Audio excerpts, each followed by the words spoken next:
que Dieu m'accorde à vous dire en quelques temps, en quelques mots, ce qu'il a prévu pour vous.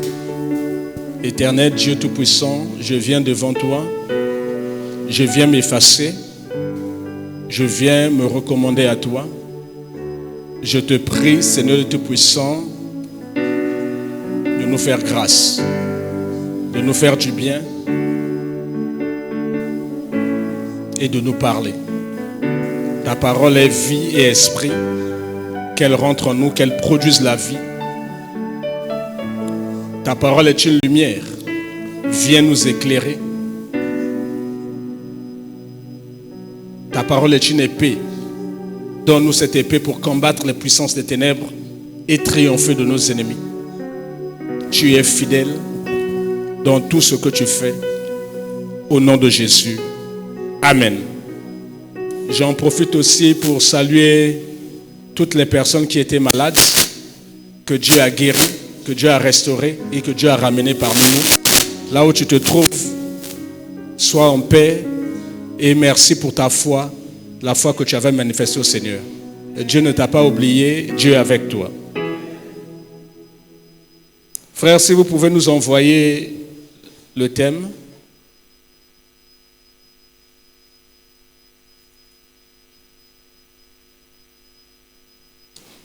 L'épreuve de votre foi produira la gloire,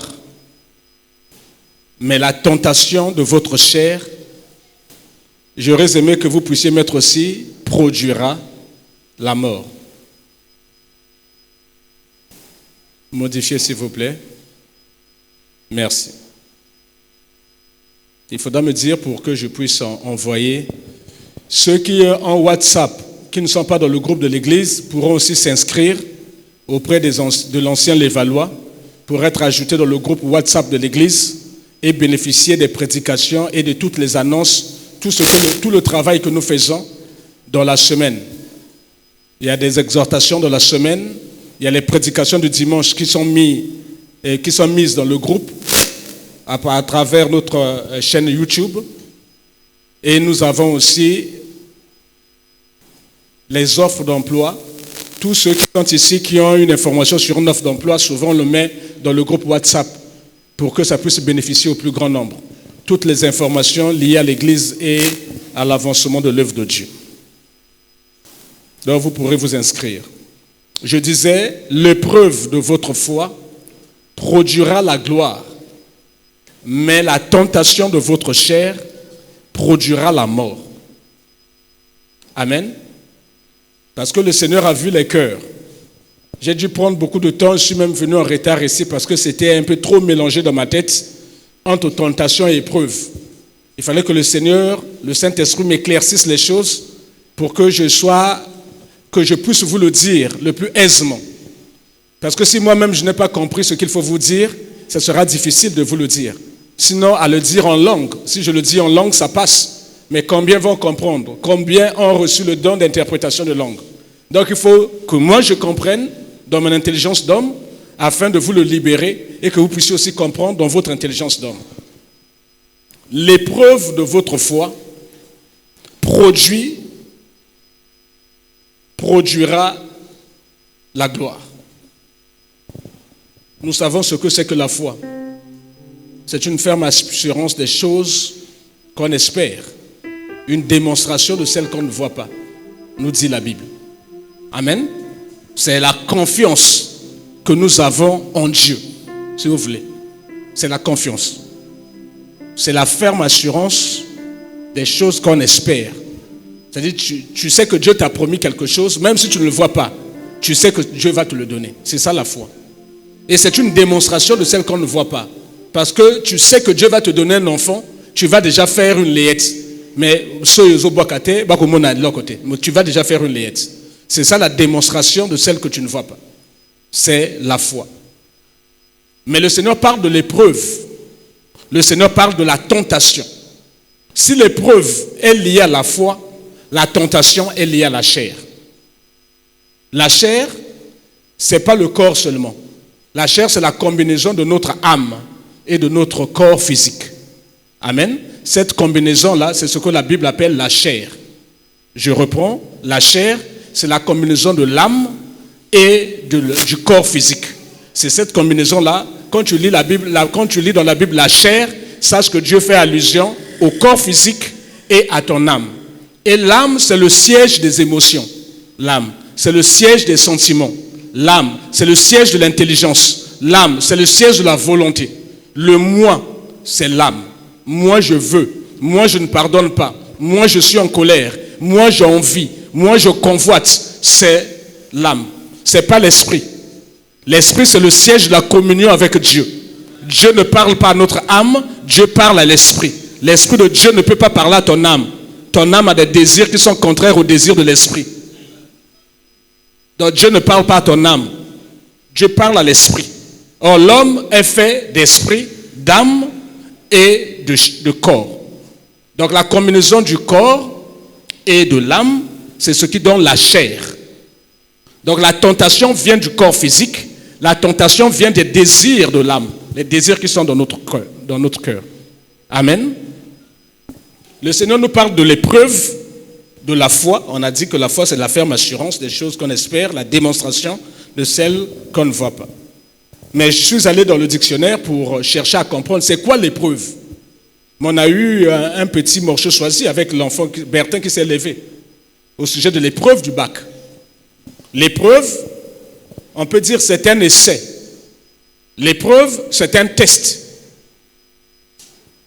par lequel on éprouve quelqu'un, on éprouve la résistance, on éprouve les connaissances. Quand on te fait passer l'épreuve du bac, on veut éprouver tes connaissances, savoir si tu as des connaissances, si tu mérites de passer à la classe supérieure. L'épreuve, c'est un test. On te fait passer le test, donc c'est une épreuve qu'on te fait passer.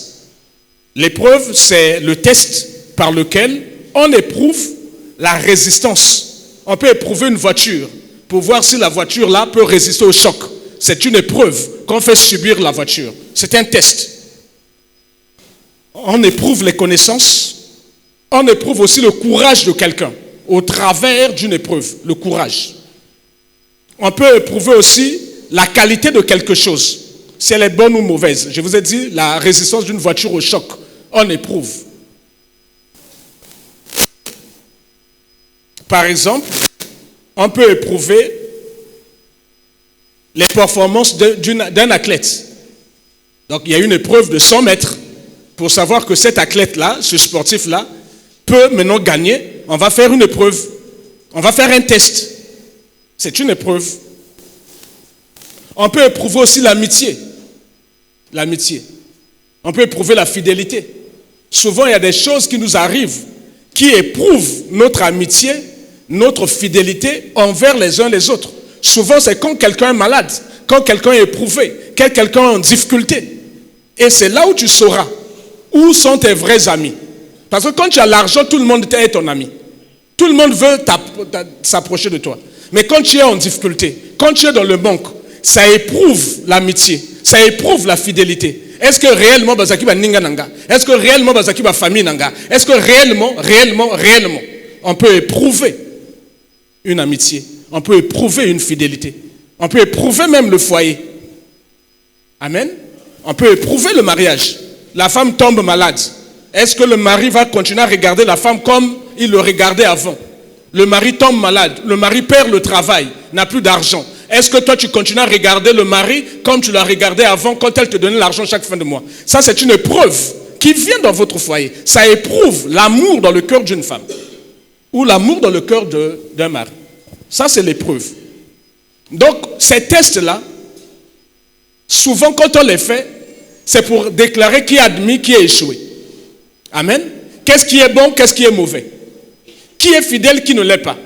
Qui est un bon ami, qui n'est pas un bon ami? L'objectif, c'est de faire le tri.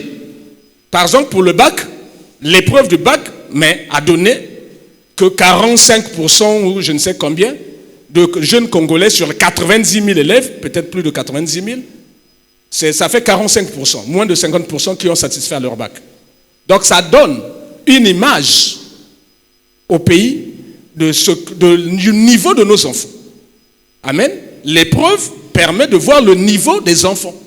Parce que si les enfants étaient tous bons, les 90 000 allaient avoir le bac. Amen. Donc c'est une épreuve qui sanctionne qui est meilleur qui ne l'est pas. La gloire, c'est quoi? Parce que l'épreuve, c'est pour te faire rentrer dans la gloire. Le Seigneur dit, le Seigneur nous donne comme thème, l'épreuve de votre foi produira la gloire. La gloire, c'est la renommée éclatante. C'est la célébrité. C'est le grand prestige que quelqu'un peut jouir après avoir satisfait à un test, après avoir satisfait à une épreuve. Amen. Tu te sens, quand tu as satisfait à une épreuve, par exemple, tu as passé un test, on t'a recruté comme travailleur, tu sens que tu es dans la gloire. Quand tu rentres, voilà. Pourquoi je vais aller loin? Voilà. Ebiu et Inkola, Martial, et voilà, vous avez acclamé, donc ils étaient dans la gloire. C'est-à-dire, vous faites quelque chose de bien, vous rentrez dans la gloire. C'est ça la gloire. La gloire, c'est la renommée, la célébrité, le grand prestige dont jouit quelqu'un dans l'esprit d'un grand nombre de personnes. La gloire veut dire en hébreu kabod. Un mot qui veut dire l'importance, le poids, l'influence de quelqu'un dont la puissance agit effectivement. C'est un attribut de Dieu, la gloire. C'est le prestige, c'est la toute puissance de Dieu. Quand Dieu rentre dans sa gloire, tout le monde se plie les genoux. Les anges plient les genoux. Quand le président de la République passe dans sa gloire, tout le monde lève les mains et le salue, acclame, parce qu'il est dans sa gloire. Amen. Vous ne trouverez pas ça chez quelqu'un qu'on vient d'attraper pour emmener en prison comme voleur.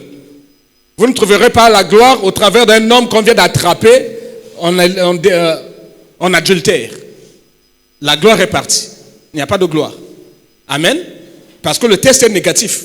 On a éprouvé son amour, on a éprouvé sa fidélité, on a trouvé qu'il a échoué au travers de l'adultère. Donc là, il n'y a pas de gloire. C'est l'ignominie, c'est l'humiliation, c'est la honte qui rentre.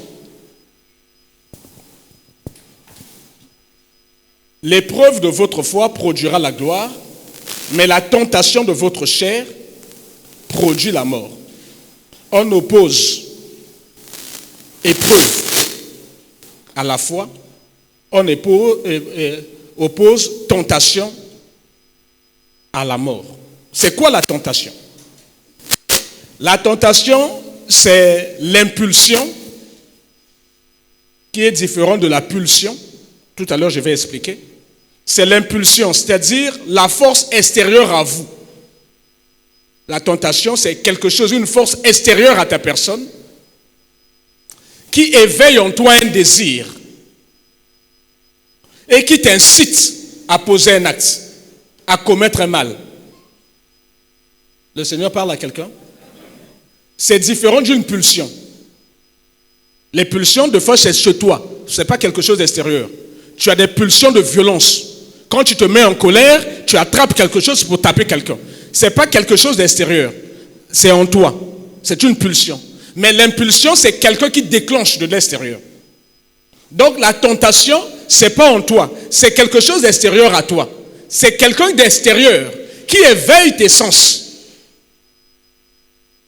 Qui éveille un désir qui était caché. La tentation peut éveiller l'impudicité, peut éveiller le vol, parce que tu vois, oh, Jacob pas bien. Donc, il y a quelqu'un qui te dit, fais attention. Ah, on a là. Fais attention. Moi, c'est bien Zolékan. Donc là, tu es là, tu es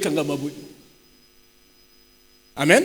Donc, la tentation, c'est une impulsion extérieure à ta personne qui éveille ta conscience, qui éveille tes sens, qui éveille un désir en toi et qui t'excite, qui te pousse à faire du mal, à aller faire quelque chose qui est interdit, à aller faire quelque chose qui n'est pas bien.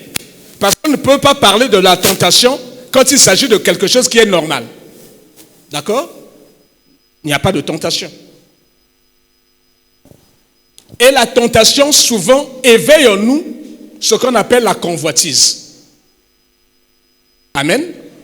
Quand quelqu'un vient te tenter, il va chercher quelque chose en toi qui va éveiller un désir. Souvent, c'est la convoitise qui s'éveille. Je vais vous dire comment même les agences publicitaires font. Vous allez voir, à côté d'une belle publicité, ça peut être une belle voiture, on va mettre une femme avec une suillette pratiquement dénudée. En fait, leur objectif, c'est de faire comprendre aux hommes que si tu as une telle voiture, tu auras de telles femmes. Ça éveille, non pas l'envie d'avoir une voiture, mais l'envie d'avoir une femme. Vous voyez que là, ça joue sur votre psychique. Ça joue sur quelque chose dont si tu ne fais pas attention, tu penses acheter une voiture, mais le motif qui te pousse à acheter la voiture là, c'est la femme. Parce que tu veux être beau, tu veux être vu dans cette voiture et tu sais que tu auras des conquêtes. Les femmes viendront à toi. Ils font ça. Ils font ça même pour la boisson. Il peut mettre un homme fort à côté d'un verre de bière ou une belle femme à côté d'un verre de bière. L'objectif, c'est te pousser à acheter cette boisson en pensant que si tu bois cette boisson, tu auras cette belle femme. La publicité peut être diabolique. Donc il faut faire très attention. Ça va susciter en toi la convoitise, quelque chose qui était caché en toi. Et ça te pousse. Quand tu regardes la chose, voilà. On fait la publicité d'un parfum. Quand l'homme met le parfum, quand il passe, vous voyez que les jeunes femmes, comme des abeilles ou des mouches, commençaient à aller. C'est une publicité. Pour vous, c'est beau. Vous voyez, l'homme passe, les femmes tournent. L'idée, c'est que toi, tu te mets dans la tête que si j'achète ce parfum-là, j'aurai de telles femmes qui vont tourner autour de moi. Et tu vas acheter le parfum. C'est diabolique. Mais c'est la tentation. C'est-à-dire, on te tente. Mais tout le monde tombe là-dedans. On pense que c'est seulement la publicité. Mais derrière la publicité, il y a aussi des actions démoniaques qui sont faites. Amen. On montre une robe. Mais très souvent, les robes de nos sœurs d'aujourd'hui, là, les décolletés ouverts, dans la poitrine, là, Mais quand on montre ça à la télé, vous allez voir une femme va acheter ça. L'objectif, ce n'est pas la robe.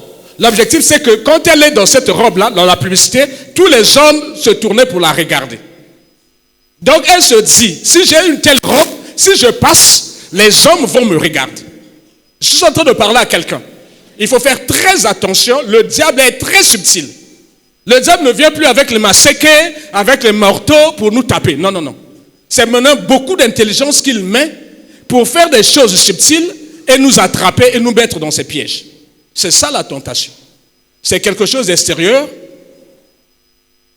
qui impulse, qui éveille un désir caché en toi et qui te pousse à aller commettre l'irréparable. Et Dieu dit que la tentation de ta chair, qu'elle vienne de ton corps physique, qu'elle vienne de ton âme, des désirs de ton âme, va t'entraîner à la mort, va t'entraîner au péché, et le salaire du péché, c'est la mort. Amen. Donc j'ai tenu d'abord à expliquer ces choses pour que nous puissions regarder. On voit bien que la tentation est différente de l'épreuve. L'épreuve n'a pas un mauvais mobile derrière. L'épreuve, on te le fait pour voir tes capacités ou te challenger, te pousser à faire plus d'efforts et à rentrer dans une gloire. Mais la tentation est faite pour te détruire, pour t'emmener à commettre un acte qu'en temps normal, toi, tu n'allais pas commettre. Amen. Donc, il faut faire très attention. Il y a certaines choses qui nous arrivent, les difficultés, qui sont dans l'ordre de l'épreuve. Et il y a certaines choses, les souffrances, les difficultés que nous vivons, qui sont de l'ordre de la tentation. Amen. Chaque chose a ses conséquences. La tentation a ses conséquences, l'épreuve aussi a ses conséquences. Quand tu satisfais aux épreuves, tu passes en classe supérieure. La conséquence est positive. Quand tu échoues aux épreuves, tu es échoué, tu restes en bas. Mais la tentation, il n'y a jamais quelque chose de positif.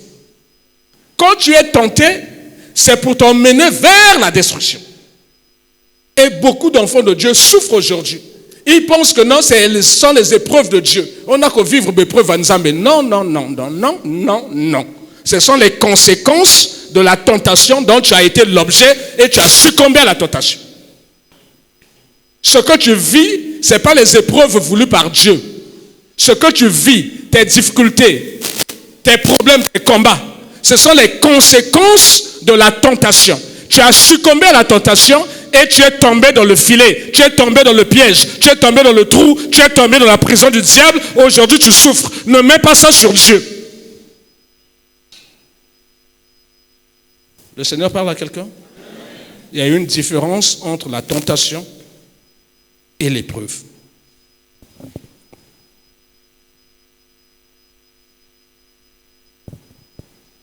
Mais si on a fait cette différence-là, on peut se poser la question. Pour nous, enfants de Dieu, qui peut nous éprouver? Et pourquoi? Qui peut nous tenter? Et pourquoi? Amen. Si maintenant on sait faire la différence entre une tentation et une épreuve, donc on peut se poser légitimement la question, qui peut nous tenter? Et pourquoi va-t-il nous tenter? Qui peut nous éprouver? Qui peut nous faire passer une épreuve? Et pourquoi? Amen. Donc on va commencer, on va se lever, notre première lecture, Genèse 22. Nous sommes dans la toute première question. Qui peut nous éprouver et pourquoi? Amen. Il y a deux questions que nous allons nous poser. Qui peut nous éprouver et pourquoi? Qui peut nous tenter et pourquoi? Voyons le cas de l'épreuve. Je lis dans le nom du Seigneur Jésus. Après ces choses, Dieu mit Abraham à l'épreuve. Amen. Pour nous, enfants de Dieu, les choses commencent à s'éclaircir. Amen. Pour nous, enfants de Dieu, les choses commencent à s'éclaircir. Dieu met ses enfants à l'épreuve. Et nous savons que pour une épreuve, la conséquence voulue par Dieu peut être positive. L'objectif, c'est que nous puissions rentrer dans la gloire. Après ces choses, Dieu mit Abraham à l'épreuve. Je m'arrête là. Après quelle chose? Si vous lisez le verset 21, et le chapitre 21, vous allez voir que Dieu venait de donner un enfant à Abraham, Isaac. Vous allez voir que Abraham venait de chasser Agar et Ismaël. Vous allez voir qu'Abraham venait de se lier avec Abimelech. Il venait de faire une alliance avec Abimelech. Donc Abraham venait de vivre un certain nombre de choses, a vu la main de Dieu au travers de la naissance d'Isaac. La Bible dit après ces choses. Amen. Donc après ces choses, Dieu mit Abraham à l'épreuve et lui dit, Abraham, il répondit, me voici. Dieu dit, prends ton fils, ton unique, celui que tu aimes, Isaac, va-t'en au pays de Moria, et là, offre-le en holocauste sur l'une des montagnes que je te dirai. Abraham se leva de bon matin, scella son âme, et prit avec lui 2 serviteurs et son fils Isaac.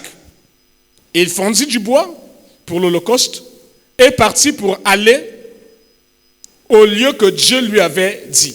J'ai sauté un certain nombre de passages. Verset 9. Lorsqu'ils furent arrivés au lieu que Dieu lui avait dit, Abraham y éleva un autel, rangea le bois.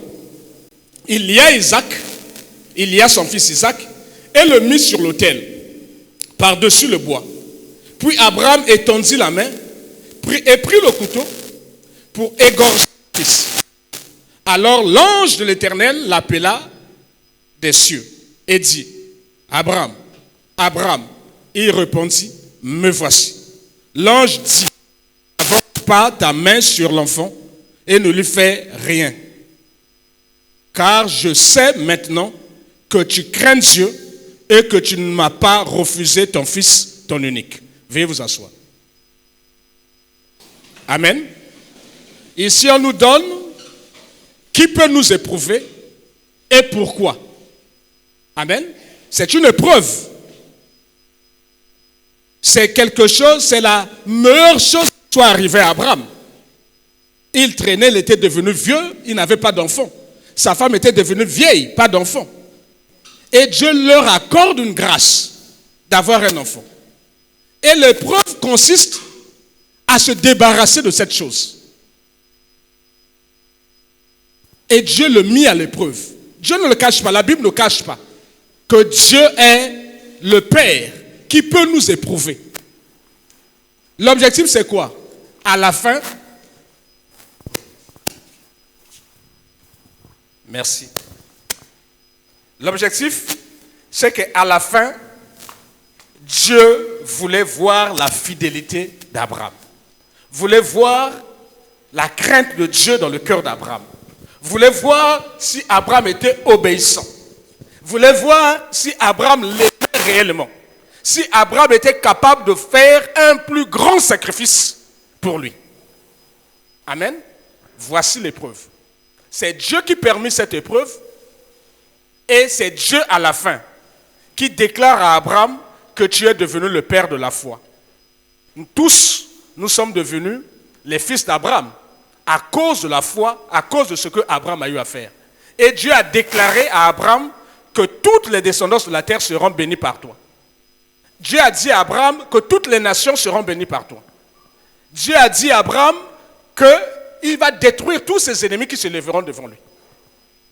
Et Dieu a vu que Abraham était fidèle. Frères, sœurs, pour nous les chrétiens, souvent l'épreuve nous arrive. L'épreuve peut venir au travers d'un combat. L'épreuve peut venir au travers d'une maladie que Dieu permet. L'épreuve peut venir au travers d'une situation difficile. Tu n'as pas péché. Abraham ici n'avait pas péché. N'avait pas fait quelque chose de mauvais. Mais c'est Dieu qui décide de le mettre à l'épreuve. L'objectif, c'est de voir si Abraham est fidèle. L'ange dit, n'avance pas ta main sur l'enfant. Ne lui fais rien. Car je sais maintenant que tu crains Dieu. Amen. Je sais maintenant. Jusque-là, Dieu n'était pas satisfait. Dieu voyait la vie d'Abraham et monter, descendre. Il a commis même le péché avec Agar, sa servante, pour avoir Ismaël. Il voyait que sa foi montait, descendre.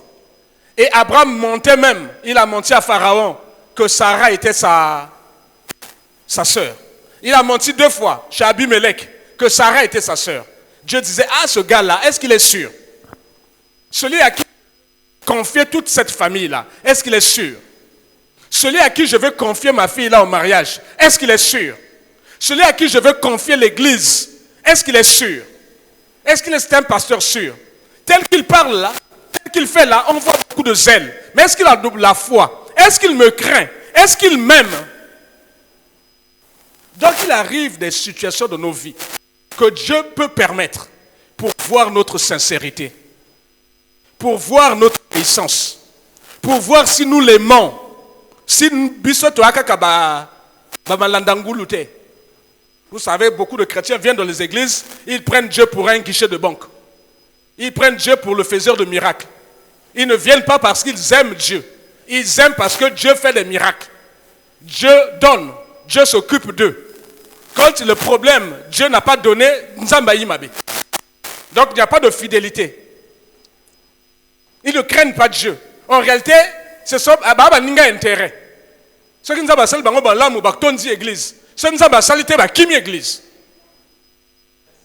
Et Dieu peut permettre des épreuves pour voir sincèrement si nous l'aimons, pour voir notre sincérité dans la foi, pour voir notre obéissance à sa parole, pour voir si réellement nous sommes attachés à lui.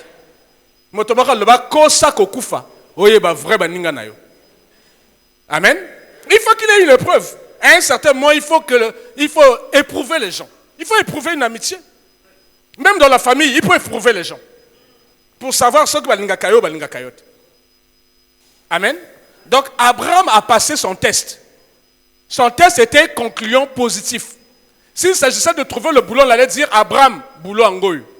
S'il s'agissait du bac, Abraham a oublié que tu as bac du coup. Le Seigneur parle à quelqu'un. Il a passé son test, il a réussi. Il a montré à Dieu que Dieu, si tu es capable de me donner un enfant, tu es aussi capable de le ressusciter. Il faut aller lire le livre des Hébreux. Quand Dieu a mis Abraham à l'épreuve, la Bible dit qu'Abraham croyait dans son cœur. Si Dieu était capable de lui donner un enfant, Dieu pouvait aussi le ressusciter. Il n'y a pas de problème. Et quand Dieu a vu ça, vous savez ce que Dieu a fait par la suite? Si un homme est capable d'être autant fidèle, Dieu a dit donc moi-même je suis fidèle. Il a donné aussi Jésus comme sacrifice. Et il a ressuscité d'entre les morts. Il n'a pas hésité. Parce qu'un homme fait de chair et de sang avait déjà manifesté, avait déjà fait la démonstration que c'est possible. Et donc Dieu ne pouvait plus reculer. Et Dieu a livré Jésus. Comme Isaac, Jésus a été mis sur un autel, l'autel de la croix. Et Jésus est mort. Isaac n'a pas été mort. Jésus est mort. Dieu s'est donné à lui-même une épreuve de sacrifier son propre fils. Parce qu'il savait qu'il est Dieu. Il va ressusciter cet enfant. Abraham avait la foi. Il savait même si cet enfant meurt par le sacrifice, Dieu va me le ramener. Et Dieu a dit non, ne fais plus ça.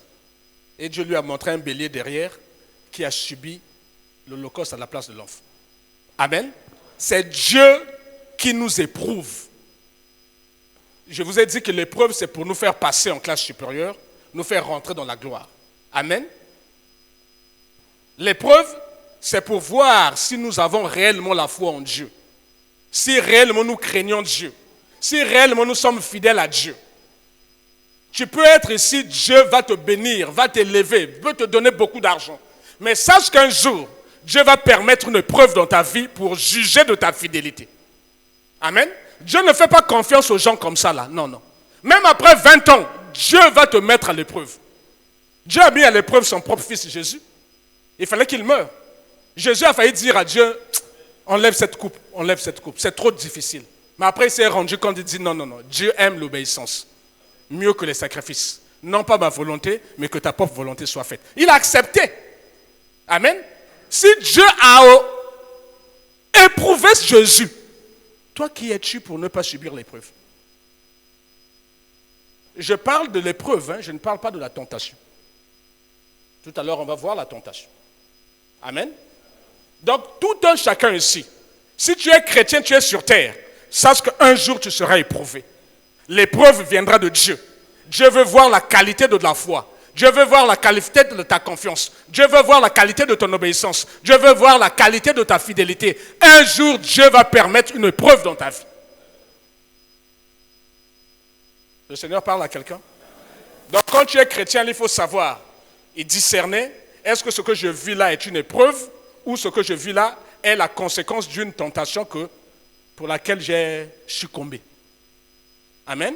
Jésus n'avait pas péché, mais il a fait l'objet d'une épreuve. Abraham ici n'avait pas péché, il a fait l'objet d'une épreuve. Les deux ont satisfait à leur épreuve. La Bible dit, c'est pourquoi Dieu l'a souverainement élevé et lui a donné un nom qui est au-dessus de tous les noms. En ce sens que devant le nom de Jésus, tout genou fléchit, toute langue confesse qu'il est Seigneur. Donc il est rentré dans la gloire après avoir satisfait à son épreuve. Toi, tu veux réussir sans épreuve?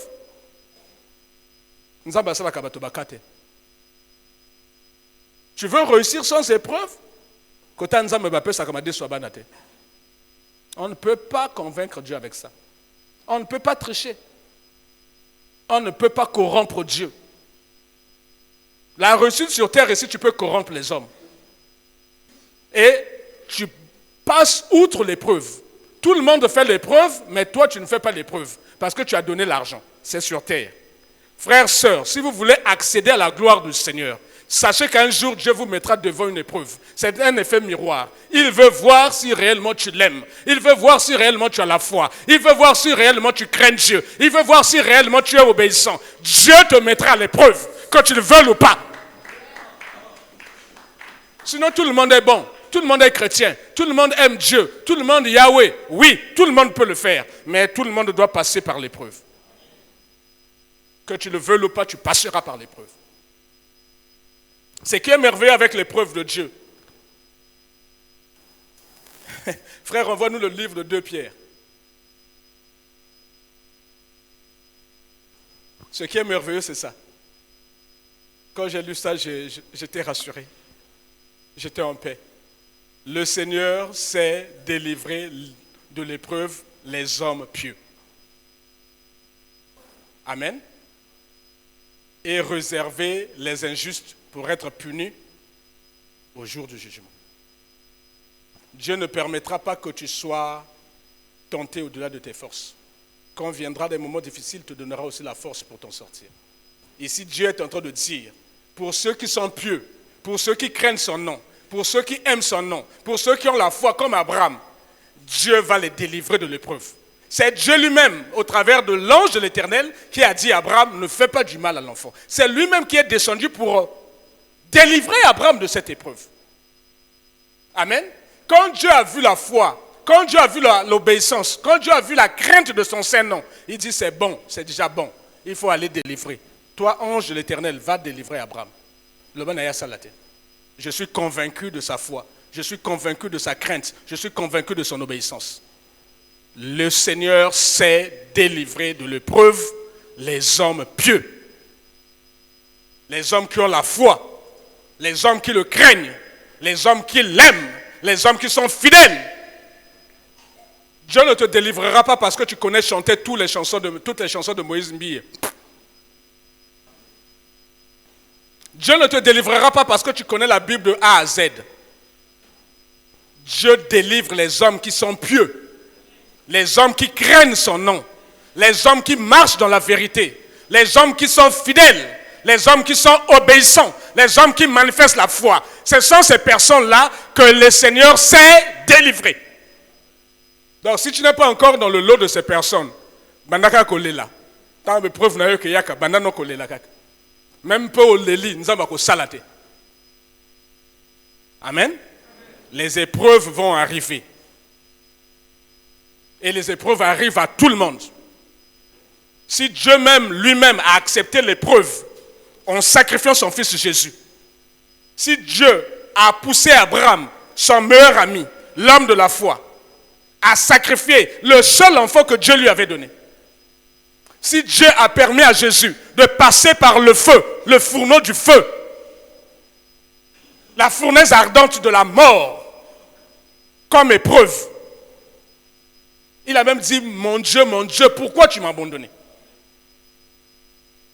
Qui es-tu pour refuser les épreuves du Seigneur?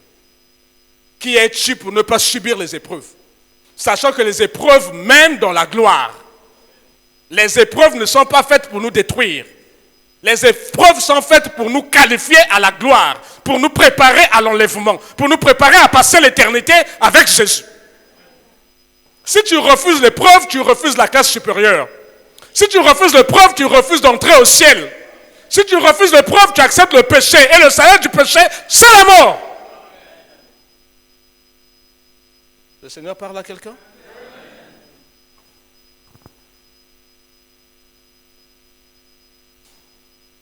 Allez demander à Job. Il n'avait jamais demandé. Il n'avait jamais commis du péché. Dieu a permis une épreuve dramatique dans sa vie. Il a perdu tout ce qu'il avait. Il a perdu en un temps record ses fils et ses filles. Mais la Bible dit, en toutes ces choses, en tout cela, Job ne pécha point. Il n'a pas péché. Job n'a pas péché. Il est resté fidèle. Il a passé son test. Il a passé son test. Malgré le drame qu'il vivait. Malgré qu'on lui avait collé une maladie. La Bible dit un ulcère. Ulcère est digéré comme abbé. Après la Bible ajoute malin. Donc un ulcère malin. Malgré toutes ces choses, la Bible dit car Job a dit de Dieu ne peut pas venir de mauvaises choses. Et en tout cela, la Bible dit que Job n'a pas péché. Frère, envoyez-nous le livre de Job 42. Qu'est-ce qui est arrivé à Job? Job est rentré dans la gloire. Parce qu'il a passé ses épreuves. Il a été qualifié d'entrer dans la gloire. Et avant qu'il ne meure, Dieu a fait ceci.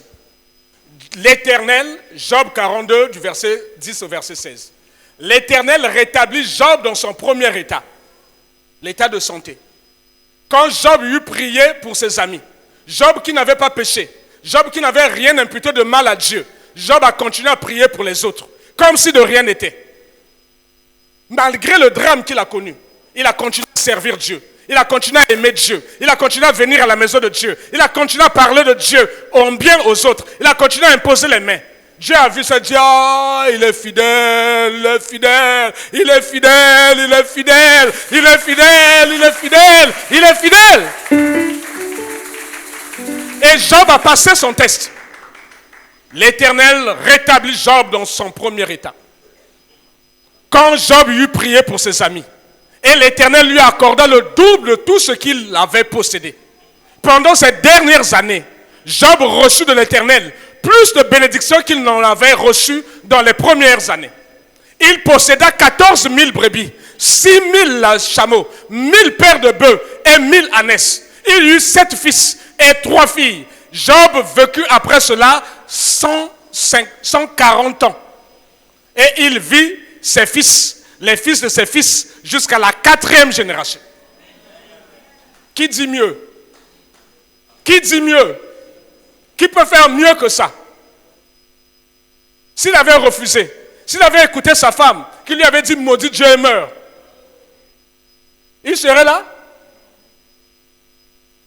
Dieu permet les épreuves.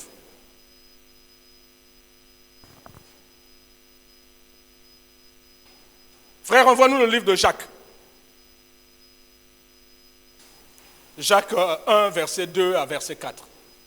Mes frères, pour clôturer avec les épreuves, regardez comme un sujet de joie complète.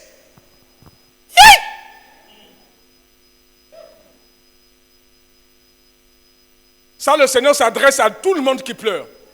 À la moindre preuve, il y a ça à l'Élie. À la moindre preuve, l'église est Cécilie. À la moindre preuve, à ça, mon pasteur tout. À la moindre preuve, à ça, il y a prophète tout. À la moindre preuve, à ça, Kenda Kwanganga. À la moindre preuve, à ça, Kenda Kwa magicien. À la moindre preuve, à ça, Kimi église. Là, Dieu s'adresse à toi. Mes frères, mes sœurs, regardez comme un sujet de joie complète. Pas sujet de joie incomplète. Sujet de joie complète. Les diverses épreuves auxquelles vous pouvez être exposés. Le mental change maintenant. Oh, bima wa mental n'a changé. Soyez épreuves zoya kozo bête la maboko. Nzambe zoa lokumu. Nzambe zoa lokumu. Nzambe zoa lokumu. Nzambe zoa lokumu. Les épreuves sont là pour manifester la grandeur de ton Dieu. Les épreuves sont là pour te faire rentrer dans ta gloire. Les épreuves sont là pour te qualifier pour le ciel. Sans épreuve, il n'y a pas d'ennemi. Regardez comme un sujet de joie complète les diverses épreuves auxquelles vous pouvez être exposés. Sachant que l'épreuve de votre foi produit la patience. Patience n'a qu'un dictionnaire, patience c'est anine.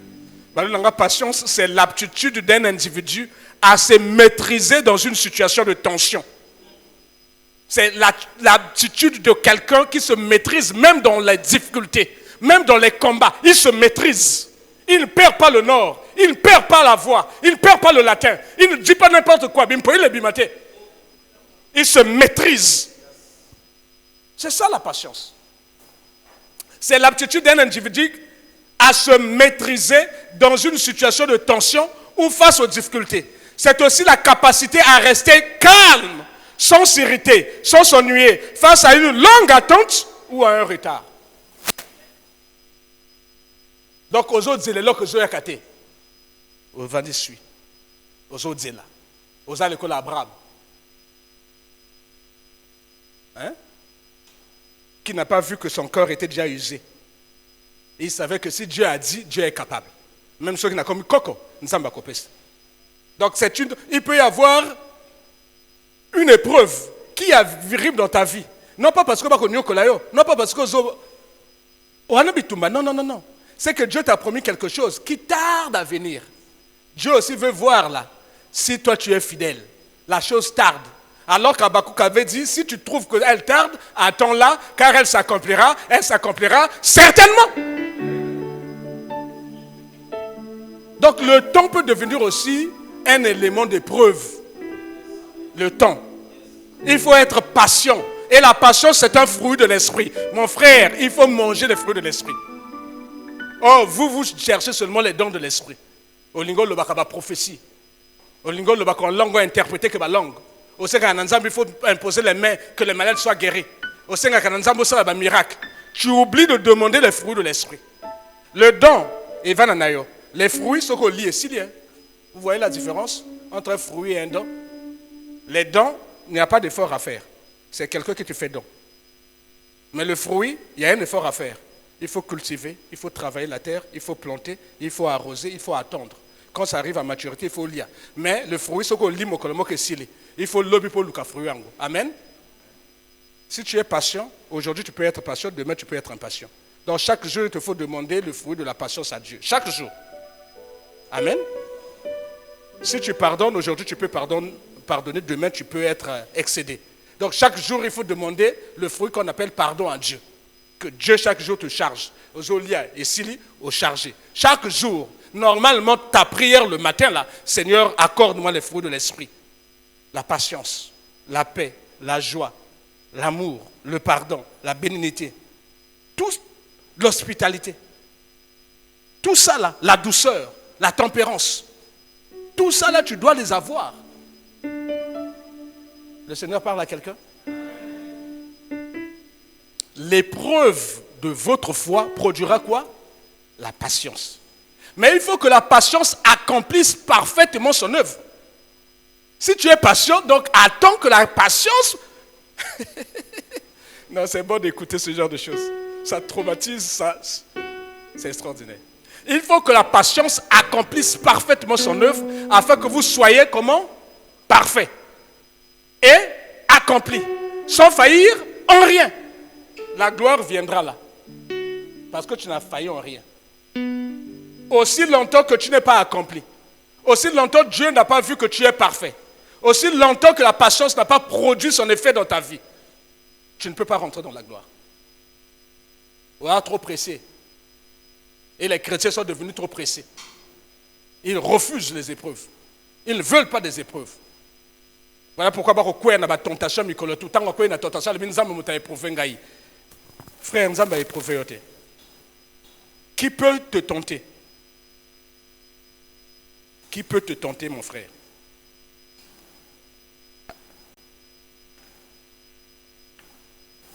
Le diable. Amen. C'est le diable. La tentation, c'est cette impulsion-là qui éveille tes sens à quelque chose qui n'est pas bien et qui t'excite à faire cette chose-là. C'est ça la tentation. Dieu ne peut tenter personne. Frère, envoie-nous le livre de Jacques 1,13. Qui peut tenter? Ce n'est pas Dieu qui nous tente. Et qui peut tenter? Mais c'est le diable. Que personne, lorsqu'il est tenté, nous dise c'est Dieu qui me tente. Je vous ai fait la différence entre l'épreuve. Et Dieu ne cache pas que c'est lui qui éprouve ses enfants. Mais Dieu aussi sait délivrer ses enfants de toute épreuve. Et que l'épreuve à la fin va te faire rentrer dans la gloire. Comme Abraham est rentré dans la gloire. Comme Job est rentré dans la gloire. Comme le Seigneur Jésus maintenant est assis à la droite du Père dans la gloire. Mais la tentation, c'est pour te détruire. Que personne, lorsqu'il est tenté, ne dise c'est Dieu qui me tente. Car Dieu ne peut être tenté par le mal et il ne tente lui-même personne. Mais chacun est tenté quand il est attiré et amorcé par sa propre convoitise. Le Seigneur parle à quelqu'un? On va le voir. Quelqu'un est tenté quand il est attiré et amorcé par sa propre convoitise. Mais on a attiré forcément vers quelque chose d'extérieur, pas quelque chose qui est intérieur. C'est la tentation.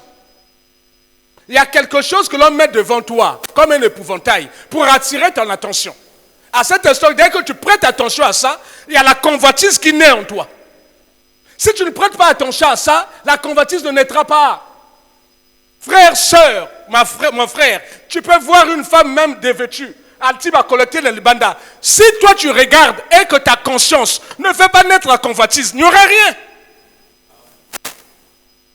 Mais un homme qui regarde une femme avec envie déjà, a déjà commis l'adultère avec elle. Quand il n'y a pas la convoitise qui naît du fond de ton cœur, tu es protégé. Quel que soit, on peut même mettre de l'argent devant toi. Un homme peut te faire des avances, te présenter tout l'argent du monde. Mais si toi, dans ton cœur, tu ne convoites pas son argent, mais il n'y a rien qui va arriver. Alors, ah, ma soeur, il y a difficile, on est compliqué. Quelle difficulté? Amen. Mais moi, je connais une dame. Il y a un homme qui lui faisait les avances. Il dit, moi, je n'ai pas bon sa vie. La femme a dit, ok, j'accepte. À une seule condition. Il a dit,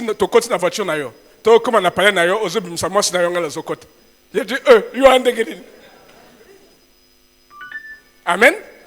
Il dit, il dit, tu ne respectes même pas ta femme. Et tu viens me parler ici au sommes un bloc autour. Quel bloc autour que sommes? Ma vie, tu l'as réduit à ça? Hein, monsieur? Je suis sûr que le monsieur-là n'a jamais ouvert la bouche encore devant cette femme. Ça naît, c'est la convoitise. Nous sommes attirés et amorcés. La tentation, c'est tous les jours. Frères, sœurs, la tentation du diable. Le diable est descendu, animé d'une grande colère. Il veut détruire le maximum de personnes. Donc la tentation, c'est tous les jours. Tous les jours et tous les jours. La différence entre nous et ceux qui tombent, c'est la convoitise. Kolula. Sinon, les tentations, on en aura tous les jours. Les femmes viendront tenter les hommes viendront tenter les femmes, tous les jours. Mais la différence, c'est ce qui naît de ton cœur. C'est ce qui est dans ton cœur. Quand tu regardes une femme, tu la regardes comment? Quand tu regardes un homme, tu le regardes comment? Quand tu regardes la maison de quelqu'un, tu la regardes comment? Quand tu regardes l'enfant de quelqu'un qui a réussi, tu le regardes comment? Quand tu regardes le mari de quelqu'un, tu le regardes comment? Quand tu regardes la femme de quelqu'un, tu la regardes comment? C'est ça. C'est ça. Mais chacun est tenté quand il est attiré et amorcé par quoi? Sa propre convoitise. Et là, comme tentation, on a le banda. Ça là, on a le banda.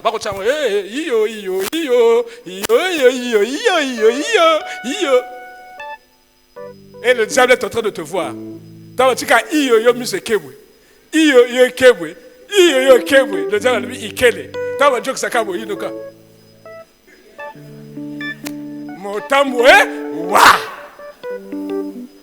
La convoitise.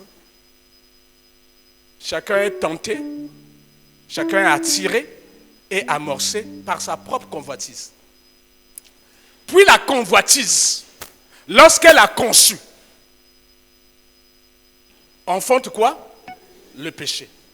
C'est-à-dire quand la convoitise essaie du place dans mon thème, le Saint-Esprit disparaît, le Saint-Esprit quitte.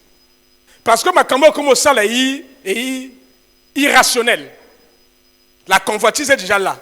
Au moins, moi, c'est à comment réfléchir, comment ça mobile. La convoitise est déjà là. Parce que c'est la laxie.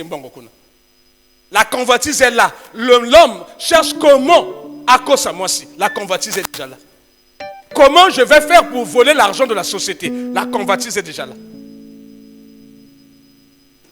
Quand elle a conçu, elle va te pousser à l'acte. Et cet acte s'appelle le péché. Et le péché, une fois consommé, produit quoi? La mort. Frères, sœurs, ce que tu es en train de vivre maintenant là n'est pas lié à l'épreuve de Dieu.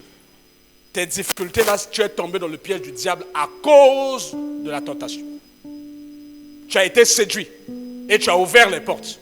Et voici les choses qui t'arrivent. La tentation. Frère, envoyez-nous le livre de Genèse. Genèse 3. Pardon, Genèse 3, verset 1. Je lis dans le nom du Seigneur Jésus. Genèse 3, verset 1. Je ne vous ai pas envoyé ça? Merci. Voici comment ça fonctionne.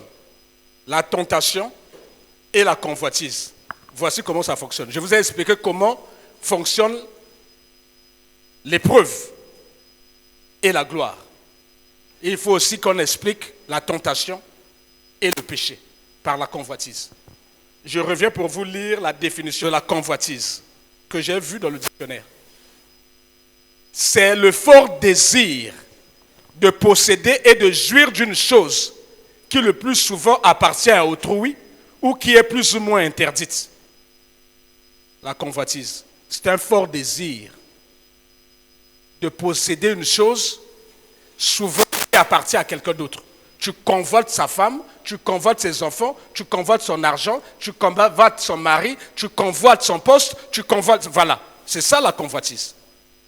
C'est un fort désir en toi qui te pousse à vouloir posséder quelque chose qui appartient déjà à quelqu'un d'autre. C'est ce que Dieu appelle la convoitise. Ou soit quelque chose qui t'est interdit. Qui t'est interdit. Mobile à moto, c'est interdit. Tu ne commettras pas d'adultère.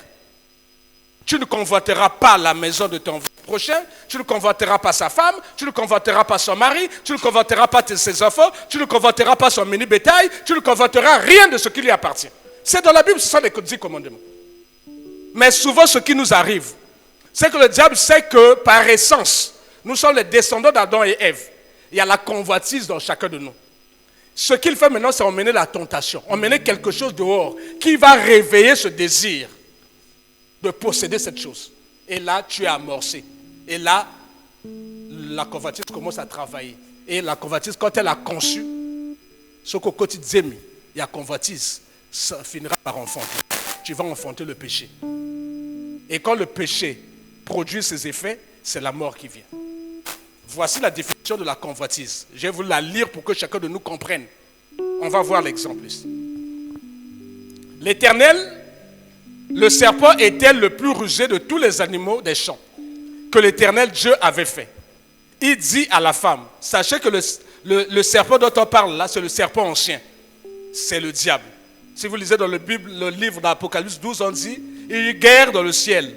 L'archange Michel et ses hommes combattirent contre le dragon, le serpent ancien, appelé autrement Satan ou le diable.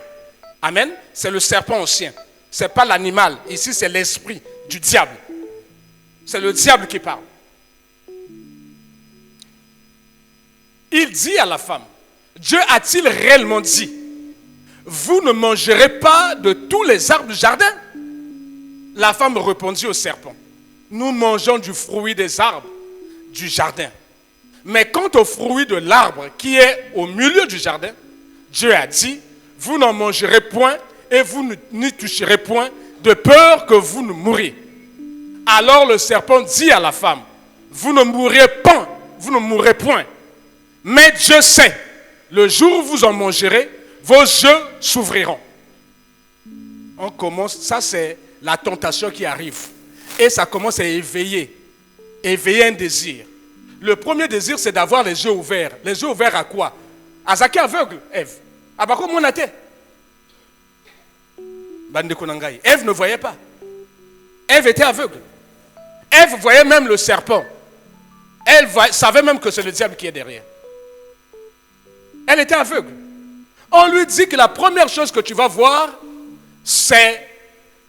La première chose qui va t'arriver, tu auras les yeux ouverts. Frères, sœurs, batemingi bakota solo kana makamboy. Balingaki nkembo, balingaki gloire. Balingaki bozui, batemingi bakosa mibali, baboma bal na makamboy. C'est-à-dire, on lui promet maintenant la gloire, on lui promet l'argent, mais par le mauvais moyen. C'est-à-dire, on lui donne l'argent. On dit cette fois-ci au commun clair. Il dit, ah, moi Dieu a zolé que ça nga tango pamba pamba. Alors, il y a tel njote, oh, njote ba colonel. Moi, koro yo. Amen. Yo moi ça va colonne. Mais colonne pendant comme colonne la lieu. Yo bossa nyango. Même mon général wana, abanagi de fana nazaki lieutenant, même aspirant avoir comme un général. Donc on cause un lieutenant pour un général. Mais un jour peut le lieutenant non comme un général. Bon, comme généraux, on a bota bango généraux. Papa n'a pas général. Maman n'a pas général. À ça qui concourt pas comme général. Bah nommé, non? Il y a mobile non peut pas nommer. Mais on te présente quelque chose, on te présente la gloire, on te présente l'argent. Tu te dis, Naroko Taliban n'est pas un général. Naroko notamment la voiture n'a pas mis coup de Nalibanda.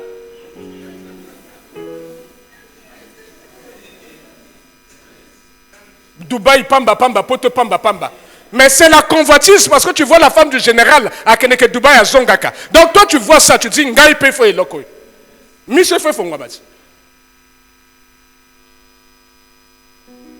La femme, vos yeux s'ouvriront et que vous serez comme des dieux. Dis, ah, tu comme le banzambi. Dans la gloire. On a la koloba batu bakosala. Na kokoma kunzi. Na kokoma mokunzi. Connaissant le bien et le mal. La femme vit que l'arbre était bon à manger. Frères, sœurs, cet arbre était là tous les jours. Cette femme-là voyait cet arbre-là tous les jours. Et l'a mis sur Wuchofongwama. À cause de la convoitise. Chacun est tenté quand il est amorcé par la convoitise. Amen. Quand il est attiré et amorcé par la convoitise. Yohana yaya. Ozo luka ya kufa bongo tika na biloko na yi. Bon, non, to ba yo linga ki bongo te. Yo linga ya kufa te. Yo linga ya kufa te, hein? Mais yo tango ya kufi yo weli biloko na pwan. Donc yo zakina motema wana tete yo linga ya no mingi. On linga ya na yo. Il fallait pas akufa. Akufi yo zana kati kuna te. Mais yo weli biloko wana pwan. Donc ba ko lula ngo tango ya zakina bomoy. Parce que l'esprit, ça n'est pas comme ça là. Ce n'est pas une génération spontanée. C'était en toi. C'était enfoui en toi. Quand lui est mort, le diable est venu te dire maintenant, là tu peux maintenant régner. Moi c'est na libanda, bana na libanda, yo mvwama.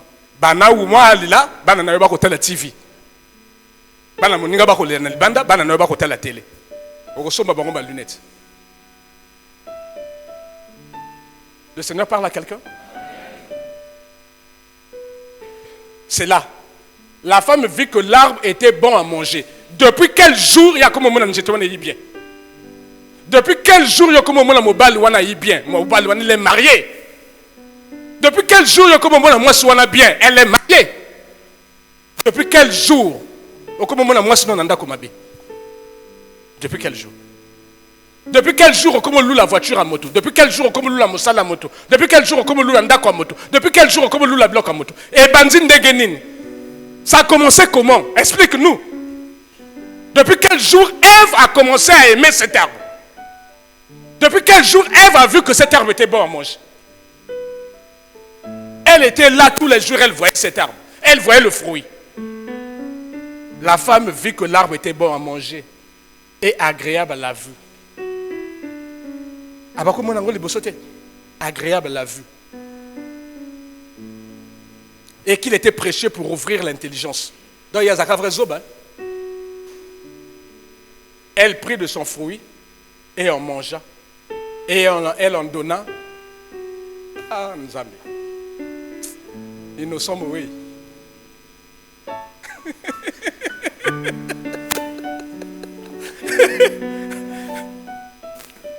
Ah, mais moi, non, ma mieux ma chemise. Ma chemise est sur une bandette. Elle a pris l'arbre là-bas, le fruit là-bas, elle vient donner au pauvre Adam. Adam peut mis au péka. Viens d'être là-bas, bloc à bébé. Elle prit de son fruit, elle en mangea. Elle en donna aussi à son mari, qui était après elle, et il en mangea. Les yeux de l'un et de l'autre s'ouvrirent. Ils connurent qu'ils étaient nus. Bien-aimé, quand tu succombes à la tentation, la première chose qui t'arrive, c'est ta conscience qui t'interpelle. Et là, tu commences à voir que tu es nu. C'est la honte, c'est l'humiliation. Ce n'est pas d'abord les gens, toi-même, dans ta conscience. Là, le Saint-Esprit vient de t'appeler. Non, c'est fini. Non. Or, ce qui arrive, c'est que ce qu'on dit non, il y a baxi de couches.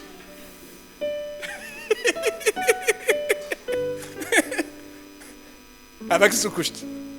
Oh non, non, non, moi je ne veux pas. Mon mari commence à soupçonner. Ah, ton mari commence à soupçonner. Ok, bon. Mais il faut passer quand même. J'avais un cadeau pour toi, même si tu ne veux pas. Le cadeau, non. Ah, ring.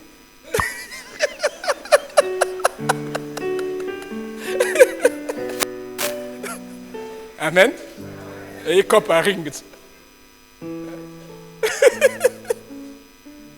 Les yeux de l'un l'autre s'ouvrirent. Et ils connurent qu'ils étaient nus. Soni comme au côté. Et ayant conçu des feuilles de figuier, ils enfouirent les ceintures. Alors ils entendirent la voix de l'Éternel Dieu qui parcourait le jardin vers le soir, et l'homme et la femme se cachèrent. La deuxième chose qui arrive, au Congo Bomban, moto tout à ça continue à péché. Moto tout à ça concevoir convoitise. À ça quoi il n'a ma somme, à enfanter ma somme. À qui ma église? Il fuit la présence de Dieu. Il ne peut plus prier. Il ne peut plus passer du temps dans la présence de Dieu. L'église devient et comme un kilo, c'est sa conscience. Sa conscience. Mais l'Éternel l'a appelé l'homme. Et lui dit, où es-tu? Et il répondit, j'ai entendu ta voix dans le jardin et j'ai eu peur parce que je suis nu et je me suis caché. Moi, je suis zéro dans la dissertation. Où es-tu? On peut se côté aux ânes, non? C'est pas ça? On a un bus. Aux awapi. On a un comme Europe Mongale. Mais à la là. Le téléphone de ma belle. Il n'y a aucune pression, il n'y a rien. Mais il ne peut pas dire la vérité. Et il pense que non, il gagne du temps. En fait. Mais tu es en train de mettre l'autre là-bas mal à l'aise. Si tu dis la vérité, il va attendre patiemment. Mais si tu lui dis que je suis déjà à côté et que ça lui 30 minutes, 1 heure pendant le coma, ou quoi exciter Kanda Pamba, il aime sa vérité. Ah, les Congolais, ah. Même les chrétiens. Oh, mais je suis là à côté. Non, non, mon ngate, non, non, mon ngate.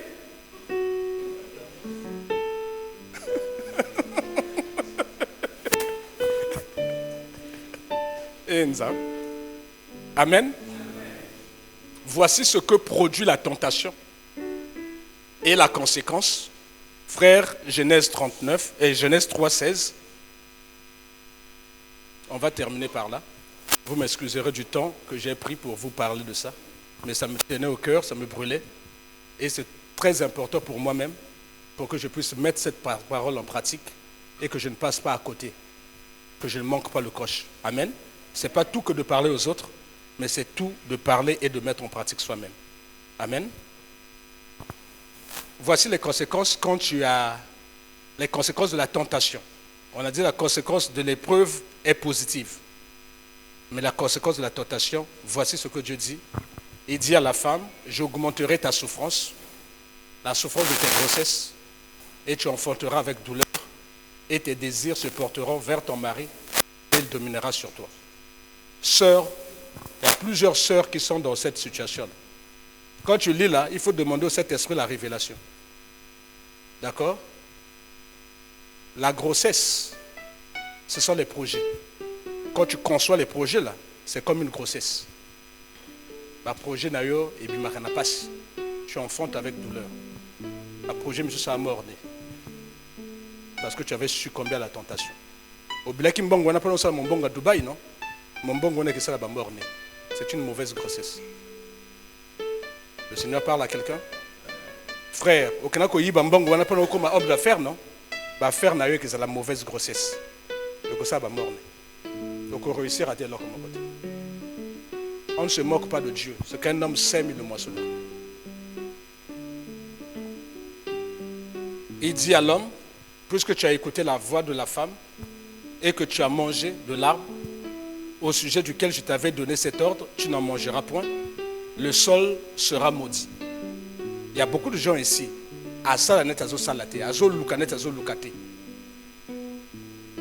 La terre est devenue maudite pour toi à cause de ton péché. Tu dis que ce sont des épreuves à vie, il y a des épreuves à éviter, il y a des conséquences à ma soeur. Tu es en train de vivre, ma soeur, les conséquences. olulaki mwana mobali wana non okenda kokweyaki zemi olongolaka zemi non tala baconséquence eyi stérilité olulaki mwana mwasi wana non oui tala conséquence eyi sida ekota na ndako. La terre est devenue dure.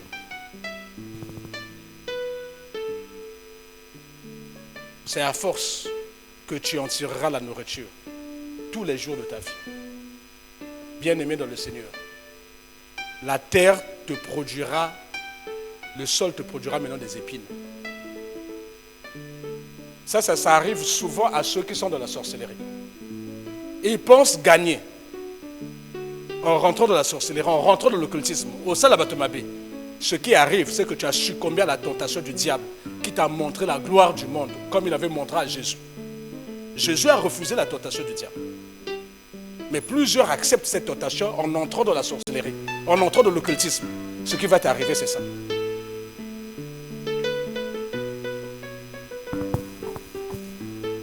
Bien-aimé dans le Seigneur, on a écouté la parole au sujet des épreuves. Nous devons nous réjouir quand les épreuves arrivent et que surtout les épreuves, quand tu sais que c'est Dieu qui permet. Tu dois manifester la foi et manifester ta fidélité en restant dans la crainte de Dieu. Sachant que cette gloire, cette épreuve va créer en toi la patience. La patience va produire la persévérance pour te rendre parfait, pour te préparer à rentrer dans la gloire. Parce que Dieu sait que tu es fidèle. Ce qu'a appelé sur Mbongo, yoko komandumbate. Ce qu'a appelé sur élévation, yoko komandumbate. Dieu sait que tu es fidèle. Mais on vient aussi de voir qu'à côté il y a la tentation qui ne vient pas de Dieu. La tentation vient du diable. L'objectif c'est de te détruire. L'objectif c'est de t'épouvanter, de te montrer quelque chose qui va exciter, qui va réveiller les mauvais désirs en toi. Dès que tu vas remplir ton cœur de la convoitise, le péché va naître. Et le péché va produire la mort. Et la mort, ce sont des stérilités que nous voyons. Alors là, quand mazo yebsate. Et au côté les balles, au côté moi la mobile piège. Yo yebi passe na yo. O yebsa le pototé, o yebsa na pasteur té. Au côté les balles, on a yo yebi tu bota ta société. Au so la base. Le Seigneur parle à quelqu'un. Nous devons faire très attention. Mais Dieu sait une chose. Dieu délivre ses enfants de l'épreuve. Mais Dieu aussi délivre les enfants qui souffrent des conséquences de leur mauvaise conduite passée. Dieu dit, quand quelqu'un vient à Christ, il devient une nouvelle créature. Quel que soit ton passé, Dieu est capable de l'effacer. Amen. Quel que soit. La Bible dit que celui qui cache ses transgressions ne prospère pas. C'est le livre de Proverbes. Mais celui qui les avoue et les délaisse obtient miséricorde. La Bible dit que notre Dieu est fidèle et juste pour pardonner nos péchés, si du moins nous lui demandons pardon. Là où tu es, tu as entendu la parole du Seigneur. Tu sais ce qui t'arrive. Tu sais si c'est lié aux épreuves voulues par Dieu ou ce sont les conséquences d'un péché que tu as eu à commettre hier à cause de ta convoitise. Si ce sont les conséquences du péché, frère, mets tes genoux à terre. Implore la miséricorde de Dieu. Confesse ton péché. Dieu qui est miséricordieux, il est juste et fidèle. Il va te pardonner, il va te laver, il va te restaurer, il va te faire rentrer dans la gloire. Que Dieu vous bénisse.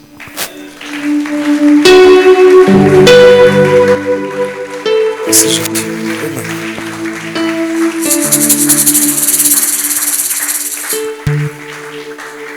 Ça a été un peu lent. Je m'excuse pour tout le temps que j'ai pris, le retard. Mais c'est très important que chacun puisse faire le miroir, prendre la Bible et mettre l'effet miroir pour voir où il veut conduire sa vie. Amen. L'épreuve de votre foi produira en vous la gloire. Mais la tentation venant du diable, de votre chair, produira en vous la mort. On va prier, on va recommander nos vies à Dieu. Éternel Dieu Tout-Puissant, nous avons écouté ta parole. J'ai eu du mal à comprendre, Seigneur, et je suis venu même en retard pour cela. Merci d'avoir éclairci les choses dans ma vie. Merci de m'avoir distinctement parlé au sujet des épreuves qui nous font rentrer dans la gloire. Les épreuves pour lesquelles, Seigneur, nous devons nous réjouir. Parce que ce sont des tests de la foi, de la fidélité et de l'obéissance. Les tests de la crainte de ton Saint-Nom, comme tu le fis faire à Abraham.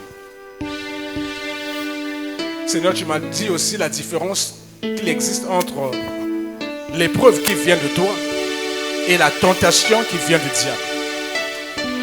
Et tu nous as dit que nous sommes tentés lorsque nous sommes attirés et amorcés par la convoitise qui est en nous par rapport à ce que nous montre dans le monde.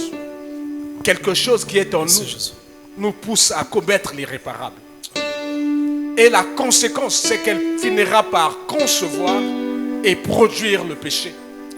Et le péché nous conduit à la mort, à la destruction de nos foyers, la mort, à la destruction, Seigneur de Tout-Puissant, de nos travails, pour avoir été licenciés à cause du vol, à cause de la tricherie, à cause de l'escroquerie. La mort des foyers, parce que divorcés à cause de l'adultère. La mort des entrailles, à cause des curetages. La mort par la sorcellerie, parce que nous avons ouvert grandement les portes aux esprits méchants de nos familles. La mort au travers des hommes et des maris de nuit, parce que nous avons ouvert les portes à cause de la convoitise. Seigneur, nous te demandons pardon.